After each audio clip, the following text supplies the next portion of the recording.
Words Make People. Abd al Qadir al Jilani. 3-part audio series, video 2. Abd al Qadir al Jilani on Aqidah, Tawhid, and Divine Decree. With the name of Allah, the merciful benefactor, the merciful Redeemer. Assalamu alaikum. Welcome to Words Make People. This is the second presentation in our 3-part series on Sheikh Abd al Qadir al Jilani. In this program, we will explore his teachings on Aqidah, the oneness of God, the divine attributes, prophethood, sainthood, human responsibility, and divine decree. Al-Jilani's spiritual teaching begins and ends with Tawhid. God alone is the creator, sustainer, sovereign, and final source of help. Wealth, rulers, employers, scholars, spiritual teachers, and saints are created beings. They may serve as means through which benefit reaches us, but none possesses independent power beside God. This distinction is central to his preaching. The human heart is always in danger of giving created things a place that belongs only to the Creator. A person may say that he believes in God while inwardly believing that money guarantees security, that an influential person controls his destiny, or that a spiritual figure can independently remove harm. Al-Jilani repeatedly calls the believer away from these hidden dependencies. His message is not that people should reject all assistance from creation. We consult physicians, learn from teachers, work with others, and seek support from family and community. But the means must never be confused with the source. The physician treats, but God grants healing. The teacher explains, but God opens understanding. Work provides an income, but God is the ultimate provider. Tawheed restores every created means to its proper place. In formal theology, Al-Jilani followed the traditional Hanbali approach. He affirmed what the Qur'an and authentic prophetic teaching affirm concerning God, while rejecting any comparison between God and creation. He opposed both tashbih, which imagines God in the likeness of created beings, and ta'til, which empties revelation of its meaning by denying the divine attributes.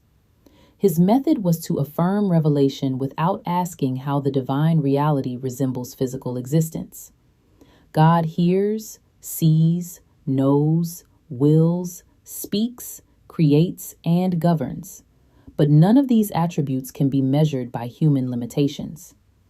The Quran states that nothing is like God. Therefore, the language of revelation must be honored, while the imagination must be restrained. Al-Jilani also affirmed the Quran as the uncreated speech of God. He preferred the language of revelation, the prophetic reports, and the understanding of the earliest Muslim community over excessive theological speculation. This does not mean that he rejected thought or intelligence. It means that reason should serve revealed truth rather than claim authority over the one who created reason. His teaching on divine decree is equally important. The word Qadr refers to God's knowledge, will, measurement, and governance of creation. Al-Jilani rejected two extremes. The first extreme says that human beings create their actions independently of God.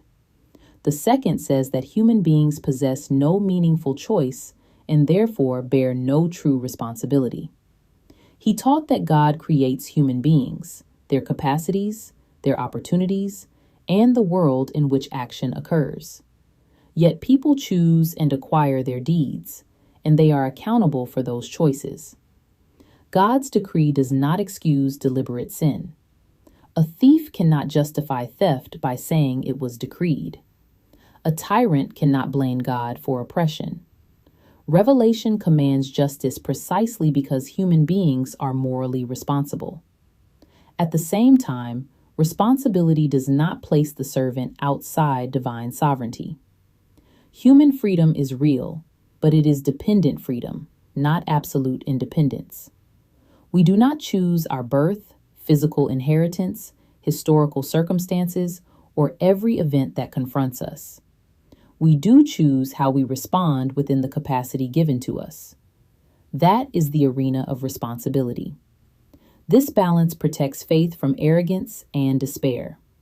When good is accomplished, the believer gives thanks because the ability and opportunity came from God. When the believer sins, he does not blame destiny, he repents. When calamity arrives without his choosing, he practices patience, seeks lawful relief, and refuses to imagine that the trial has escaped divine knowledge. That balance produces courage and accountability. Al Jilani's discussion of prophethood also establishes clear spiritual boundaries. Prophet Muhammad, peace and blessings be upon him, is the final messenger and supreme human guide. No spiritual master, saint, dream, or inspiration can replace the prophet's sunnah. Revelation is complete. The spiritual path discovers the meaning of servitude within that completed guidance. It does not introduce a new religion. Al Jilani accepted the existence of the awliya, the devoted friends of God. He also accepted karamat, extraordinary graces that God may grant to righteous servants. Yet a wali is not a prophet. A saint does not receive a new scripture, possess independent divine authority, or become free from religious obligation. How then can genuine sainthood be recognized? Not mainly through supernatural stories. Its dependable signs are faithfulness, humility, truthfulness, self-control, compassion, sound judgment, and obedience to the Qur'an and Sunnah. A spectacular claim without moral integrity is not proof of nearness to God. Character is the more reliable evidence. This point helps us understand later devotion to Al Jilani himself. Many Muslims love him as a righteous scholar and friend of God. Love and respect for the righteous can inspire believers to imitate their courage and discipline. But Al Jilani's own preaching directs ultimate reliance, worship, and supplication toward God. No saint should be imagined as a rival to divine power. His Aqidah is therefore not merely a list of doctrines. It is a program for liberating the heart. Tawheed liberates the servant from worshiping wealth, personalities, institutions, and fear. Belief in divine decree liberates the servant from panic over what cannot be controlled. Belief in moral responsibility prevents fatalism. Loyalty to prophethood prevents spiritual confusion. Proper respect for saints prevents both contempt for the righteous and exaggeration concerning them. These teachings remain timely. People still place ultimate trust in economics, political power, technology, celebrity, and personal charisma. Al Jilani asked the believer to use what is useful without turning it into an object of worship. Created power is temporary and limited. God alone is absolute. The second lesson of this series can therefore be summarized in one sentence. Sound belief frees the human heart for responsible service. For Sheikh Abd al Qadir al Jilani, Tawheed is not an abstraction. It is the reordering of trust, fear, hope, obedience, and love, so that everything returns to its proper relationship with God. In our final presentation, we will examine Al Jilani's teachings on ihsan, purification of the soul, remembrance, spiritual character, and the principles of the Qadiriyya order. Thank you for listening to Words Make People YouTube channel.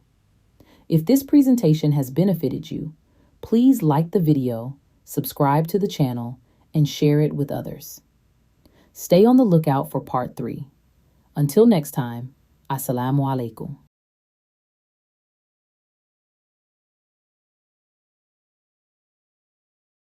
الله أكبر الله أكبر لا